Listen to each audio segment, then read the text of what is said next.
सुप्रभात। Gurugram degree college सक 5 BLM Shri Vijayanagar में हिंदी साहित्य BA पार्ट फर्स्ट की ऑनलाइन क्लास में आप सबका स्वागत है। हम कल शुरू किया था मलिक मोहम्मद जायसी का अपने जीवन परिचय पढ़ा, उनकी रचनाओं के बारे में हमने चर्चा की थी। अब ये मानसरोवर जो खंड है उसमें अपने चर्चा चल रही है पद्मावती। मलिक मोहम्मद जायसी द्वारा लिखित पद्मावत हम पढ़ रहे हैं। पद्मावती में अपने एक तो ये मानसरोवर खंड है और दूसरा अपने नागमती वियोग खंड है। ये अपने सह प्रसंग व्याख्या करेंगे, इनके प्रश्न करेंगे। तो चलें शुरू करें अपने मलिक मोहम्मद जायसी मानसरोवर खंड शुरू करें। कल बताया था जैसे कि पद्मावती अपनी सखियों के साथ कहाँ जाती है, मानसरोवर में स्नान करने जाती है और वहाँ पे मानसरोवर के तट पे खड़े होके विचार करती अपने सखियों को कहती है, क्या कहती है कि ए रानी मन देखी विचारी, ए रानी मन देखी विचारी, यह नहर रहना दिन त्यारी, इस पीहर में 4 दिन रहना है। तो मैंने कल आपको बड़ी ही गहराई के साथ बताया था कि जायसी का जो काव्य है वो लौकिक से अलौकिक की ओर संकेत करता है। तो ये क्या बताया कि ए रानी मन देखी विचारी, एह नहर रहना दिन त्यारी, जब लग पिता कर राजू खेल ले खेलन आजू, पुनर सुसर हम गवनक काले, कित आए सरवर पाली, कित मिली खेले एक के साथा।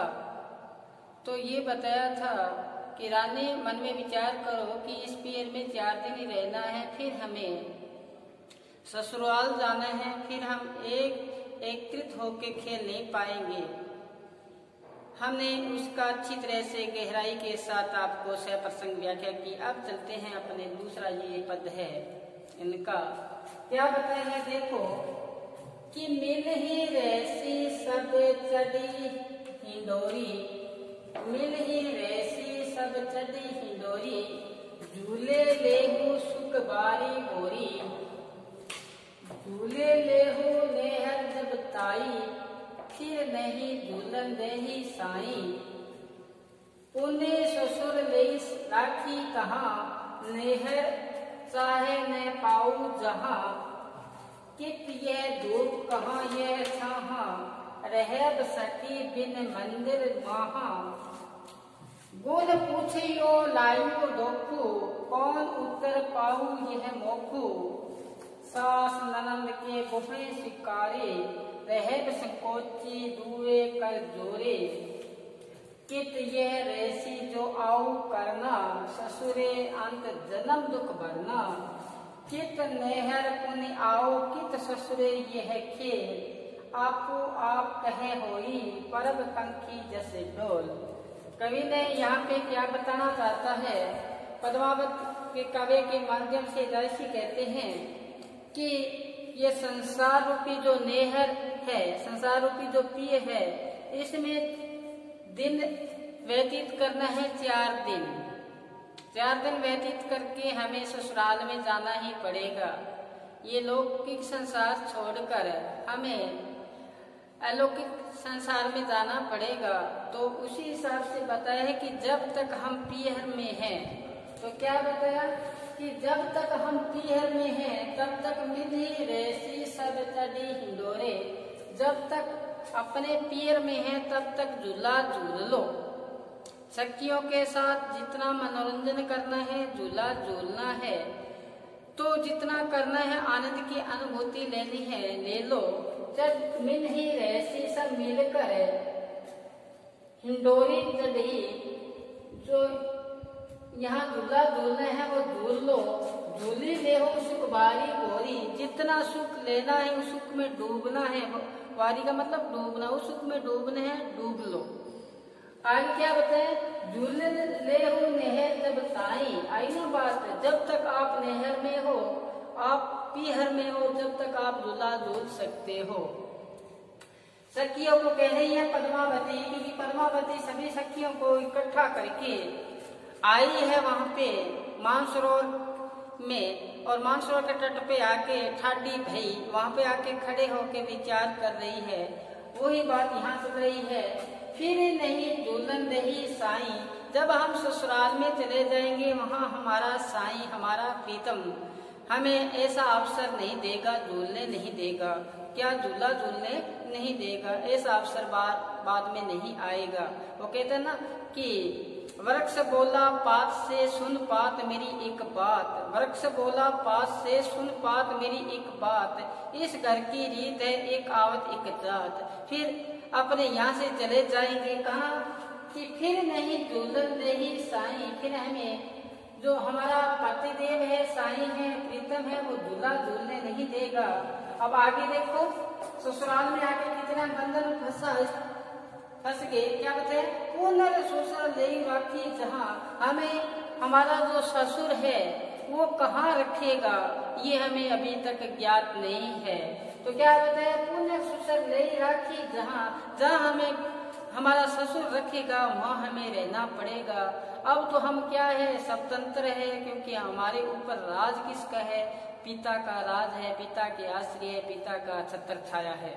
कहते ना कि खेल ले खेलन आजू, जब कर पिता कर राजू, खेल ले खेलन आजू। जब तक अपने पिता का क्या है, अपने पर छाया है, अपने पर छत्र छाया है, तब तक खेल सकते हो। आगे देखो कि पुनर ससुर ले राखी जहाँ, जहाँ हमें प्रीतम रखे, सॉरी ससुर रखेगा वहीं हमें रहना पड़ेगा। नेहर चाहे मैं पाऊँ तहाँ, देखो नेहर क्या बताया कि नेहर चाहे मैं पाऊँ जहाँ, हमें अपने पीहर की समाचार भी नहीं मिलेगा हमें, क्योंकि ससुर हमें जहाँ रखेगा वहाँ रहना पड़ेगा, तो हमें पता ही नहीं चलेगा हमारे पीहर के बारे में। तो ये यहाँ पे लौकिक से अलौकिक की ओर संकेत हो रहा है। समझ लो गौर से कि लौकिक से अलौकिक की ओर संकेत हो रहा है यहाँ पे कि जब हम ससुराल में होंगे तो पीहर पक्ष का हमें कोई समाचार ज्ञात नहीं होगा। आगे देखो कि ससुर है वो क्या करेगा, कित यह धूप कहाँ यह छाहा, हमारे ससुर हमें पता नहीं धूप में रखेगा या क्या रखेगा, छाया में रखेगा। रह सकी बिन मिंदर माहा, कहते हैं हम जिस घर में रहेंगे वो किसी सखी को भी मालूम नहीं होगा। तो ये बात इसमें बताई है कि ए रानी मने देखी बिचारी, सखियों को कह रही है पद्मावती कि अब ऐसा अवसर आएगा आगे जब पीहर छोड़ के ससुराल में जाएंगे, जब ससुर का वहाँ पे क्या, ससुर का वहाँ पे जब अपने पे क्या हमारी स्वतंत्रता छीन लेगा और हम उनके हिसाब से रहना पड़ेगा। आगे देखो, गुण पूछे ही, हमारे गुणों के बारे में पूछा जाएगा, हमारे अंदर क्या क्या गुण है। गुण पूछियो को कहते हैं हमारे गुणों के बारे में ससुराल में पूछा जाएगा कि आप में क्या गुण है। गुण का यहाँ पे फिर यहाँ लौकिक से अलौकिक बात आ गई, सुनो गौर से कि लौकिक से अलौकिक ऐसी आई बात कि गुण पूछे कि जैसे हम यहाँ पे जितने भी कर्म किए हैं उसका आगे लेखा जोखा हिसाब होगा तो आगे पूछा जाएगा। इसी प्रकार यहाँ पे गुण पूछे जाएंगे, ससुराल में क्या पूछे जाएंगे, गुण पूछे जाएंगे। ये गुरबाणी में पंक्ति आती है, बड़े ही अच्छी सी पंक्ति है, सुनना गौर से कि आगे विमल नदी अग्नि जिक जेला तथे अवल ना कोई जीव अकेला। कहते आगे अग्नि का समुद्र है, वहां पे जीव अकेला होते जब संसार छोड़ के जाता है। कहते आगे विमल नदी अग्नि जिक जेला थे और ना कोई जीव अकेला, बड़ बढ़ाकर साकर तेलेरी मन मुख पाप कमावनिया। जो पाप करता है, जितने कर्म करता है, आगे उसका लेखा जोखा होता है। इसी प्रकार मलिक मोहम्मद जैसी यहाँ लौकिक से अलौकिक बताते हुए आत्मा को कह रहे हैं। आत्मा यहाँ पे कौन है, यहाँ पद्मावती है। सरोवर कौन है, सरोवर एक साधक है। तो ये देखो कि गुण पूछियो, गुण पूछेंगे लव दोखू, हमारे पर दोष मंडे जाएंगे। गुण पूछेंगे और हम पर क्या बताएंगे, दोष पे दोष लगाते जाएंगे। और कौन उत्तर पाओ या मोखू, हम कौन सा उत्तर दे पाएंगे ये हमें पता नहीं है कि हमसे क्या पूछे जाएंगे, गुण पूछे जाएंगे, गुण बता देंगे फिर भी हम पे क्या लगेगा, दोष लगेगा, हम उत्तर भी नहीं दे पाएंगे। अब आगे देखो ऐसा आया तो क्या कहते हैं, सास ननद बोहे सुकोरे, हमारी सास है ननद है वो ही क्या करते हैं सुकेड़ेगी, यानी कि बोहे को टेढ़ा मेढ़ा करेगी।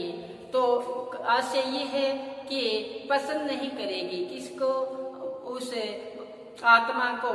आगे क्या बताते हैं, सास ननद बोहे सिकोरे, वो सास और ननद वो करेगी संकोची, जब संकोच के मारे कहते हैं हम है ना हाथ जोड़ कर का आशय यहाँ पे हाथ जोड़कर समय व्यतीत करेंगे, हम प्रार्थना के साथ वहां पर रहना भी पड़ेगा और लेकिन हमें क्या जोड़ना पड़ेगा, हाथ जोड़ने पड़ेंगे, ऐसी नम्रता से रहना पड़ेगा। आगे देखो, चित्त यह रहती जो आऊ करना, कैसे रहे हम वहां पे, जैसे ही हमें करना है, ससुरे अंत जन्म दुख भरना, ससुर के राज में हमें दुख ही दुख भरना है, जन्म अंत जन्म दुख क्या बताए, ससुरे अंत जन्म दुख भरना, हम ससुर के जहाँ होंगे तो हमें अंत जन्म तक दुख ही दुख, पीड़ा ही पीड़ा क्या करनी पड़ेगी, भोगनी पड़ेगी। आगे क्या कहते हैं, कित नेहर पुण्य आवे कित ससुरे ये खेल, फिर हमारे ये पियर है वहाँ हमें नहीं आना पड़ेगा, न हमें आने देगा, क्योंकि ये जो सारा खेल है ये किसका है, ससुर का खेल है।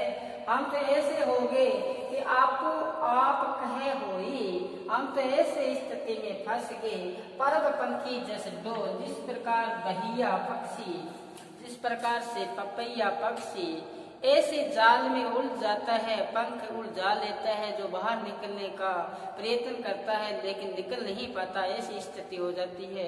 वही स्थिति पद्मावती कहते हमारी होगी जब हम पियर छोड़कर कहाँ जाएंगे, ससुराल में जाएंगे। तो लौकिक से अलौकिक की ओर संकेत करते हुए ये मलिक मोहम्मद जायसी ने समझाया।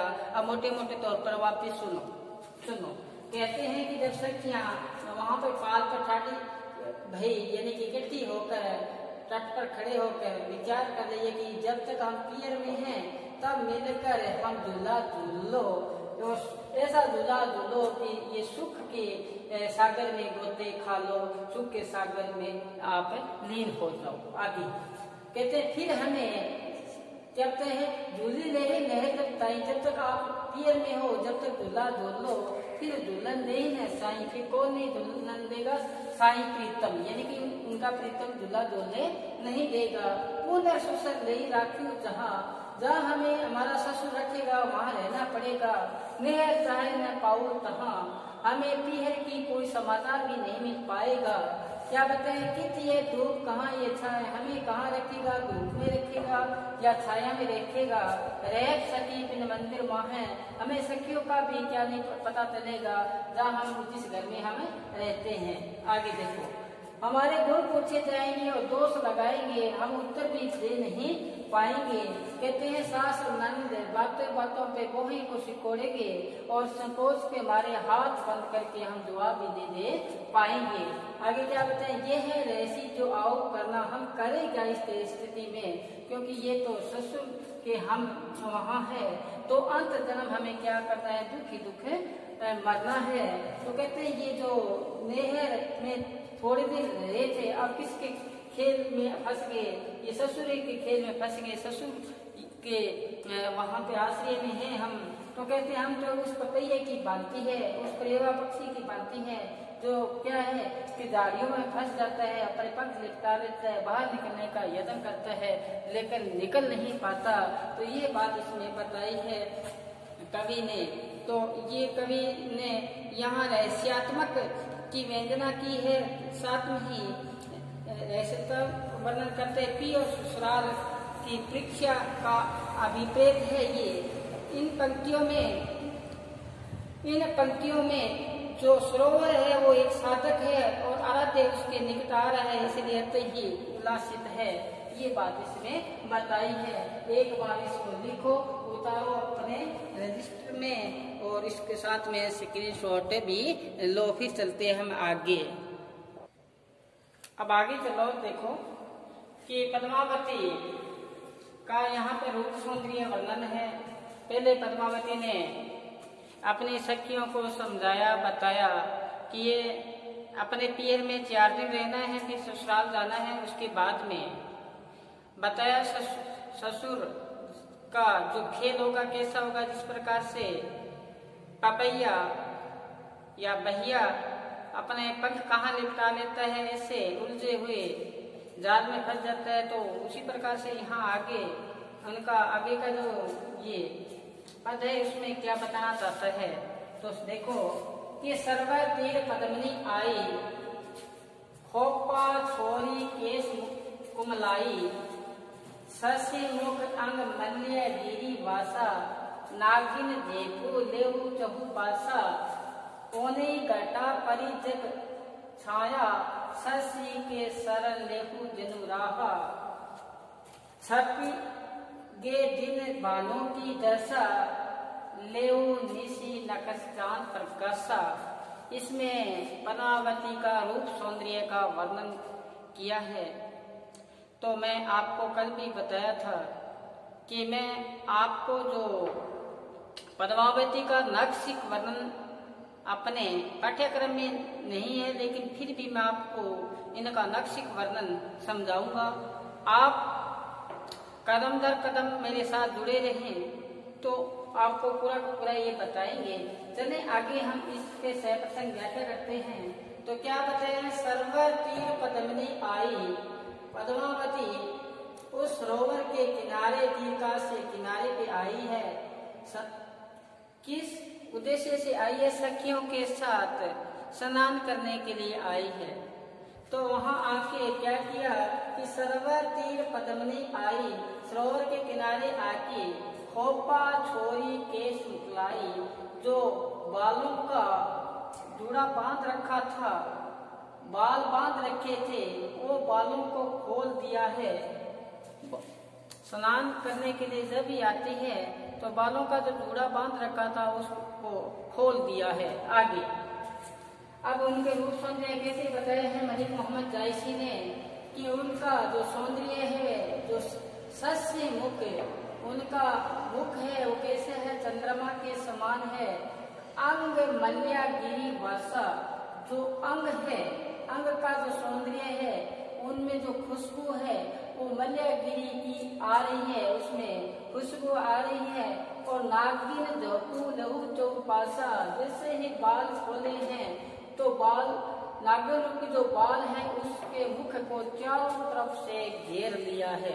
मुख को क्या कर लिया है? चारों तरफ से घेर लिया है। तो आगे क्या बताए हैं कि ऐसा हुआ तो ओने घटा परी जग में छाहा, ऐसा जब मुख को बालों ने जब उनको घेरा तो ऐसा लगा कि चारों तरफ से जग में क्या होगी? छाया हो गई। देखो अतिशयोक्ति अलंकार के माध्यम से मलिक मोहम्मद जायसी यहाँ पे पद्मावती का रूप सौंदर्य का वर्णन करते हुए क्या बताते हैं कि जैसे ही बाल खोले तो चारों तरफ से जग में क्या हुई? छाया होगी।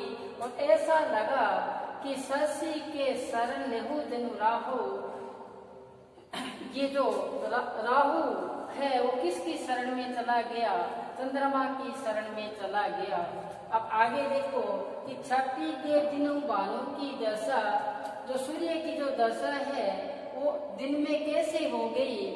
ऐसे हो गई जैसे रात्रि हो गई हो कि लेऊ निशी नक्षत्र चांद प्रकाशा, आसमान में अब गगन में क्या प्रकाशमान हो रहा है? चंद्रमा प्रकाशमान हो रहा है और उनके पास में नक्षत्र भी पास में है और चंद्रमा रूपी प्रकाशमान हो रहा है। चंद्रमा रूपी प्रकाशमान कौन है? यहाँ पद्मावती है। तो ये है सरोवर तीर पद्मनी आई। सरोवर के किनारे आते ही पद्मावती ने अपने बाल पहले बांध रखे थे, उन बालों को खोला और खोल के जैसे ही सरोवर में प्रवेश किया है तो क्या बाद में उनका रूप सौंदर्य के बारे में बताया है कि जैसे ही बाल खोल के वो आए हैं तो क्या बताया? उनका जो मुख है वो किसके समान बताया? चंद्रमा के समान। और अंग में जो खुशबू है, अंग में सुगंधित है, जो क्या है, मल्यगिरी है, और उनके जो बाल खोले थे, चंद्रमा रूपी मुख को ऐसा घेर लिया जिस प्रकार से क्या बताया है कि शरण लेहु जहु राहु, जिस प्रकार से राहु किसकी शरण में चला गया हो, चंद्रमा की शरण में चला गया हो। सूर्य की स्थिति ऐसे होगी कि छपी दिन बालों की दशा, कहते हैं सूर्य की स्थिति तो ऐसे होगी जैसे रात्रि को चांद प्रकाशमान हो रहा हो और पास में नक्षत्र विद्यमान हो, ऐसे रात्रि के से समान होगी, क्योंकि जो चंद्रमा रूपी उनका जो मुख था उसको किसने घेर लिया, इन्होंने नागिन ने, बाल रूपी नागिनों ने इनको घेर लिया। ये है इनका रूप सौंदर्य का वर्णन मलिक मोहम्मद जायसी द्वारा बताया हुआ। हाँ जी, तो ये आपको समझाया कि सर्वत्र पदमनी आई। आज बस इतना ही करेंगे। आप क्या करना है कि ये जो प्राचीन काव्य है अपना, ये अपने जो प्रथम पुस्तक है प्राचीन मध्यकालीन काव्य, ये आप उपलब्ध करवाओ और पहले आप पढ़ो, फिर देखो एक अलग ही अनुभूति होगी। पहले आप पढ़ोगे, फिर आप यहाँ समझोगे, तो आपके सारी समझ में आ जाएगी बात। साथ में आपके पास बुक्स हो, वैसे मैं प्रयास कर रहा हूँ कि आपको बोर्ड पे सारा मैं समझा रहा हूँ, फिर आपके पास बुक हो ना तो आसानी रहेगी आपको समझने में, और भी आसानी रहेगी। तो अपने मैंने बताया कि इनका रूप सौंदर्य के बारे में बताया, यहाँ पे किसका, पद्मावती का रूप सौंदर्य बताया। ये पूर्ण नहीं हुआ है समय के अभाव में, कल इसको पूर्ण करने का प्रयास करेंगे अपने। ये पूर्ण होने के बारे फिर हम आगामी चलेंगे, क्योंकि ये जब बोर्ड पे अंकित करते समय अपना इसमें काफी लगता है, मैं प्रयास ये कहता हूँ कि पहले आपको ये समझा दिया जाता है बोर्ड पे लिख के, तो आपका भी फर्ज बनता है कि अपने रजिस्टर में उतारेंगे और साथ साथ में समझने का प्रयास करें। तो अपना जो देह है मुख्य एग्जाम में हम अच्छे अंकों से क्या हो जाएंगे, उत्तीर्ण हो जाएंगे। तो आज बस इतना ही। घर पर रहें और पढ़ते रहें, क्योंकि मुख्य कार्य अपना पढ़ना है। घर पर रहें, पढ़ते रहें और सुरक्षित रहें। आज बस इतना ही। धन्यवाद।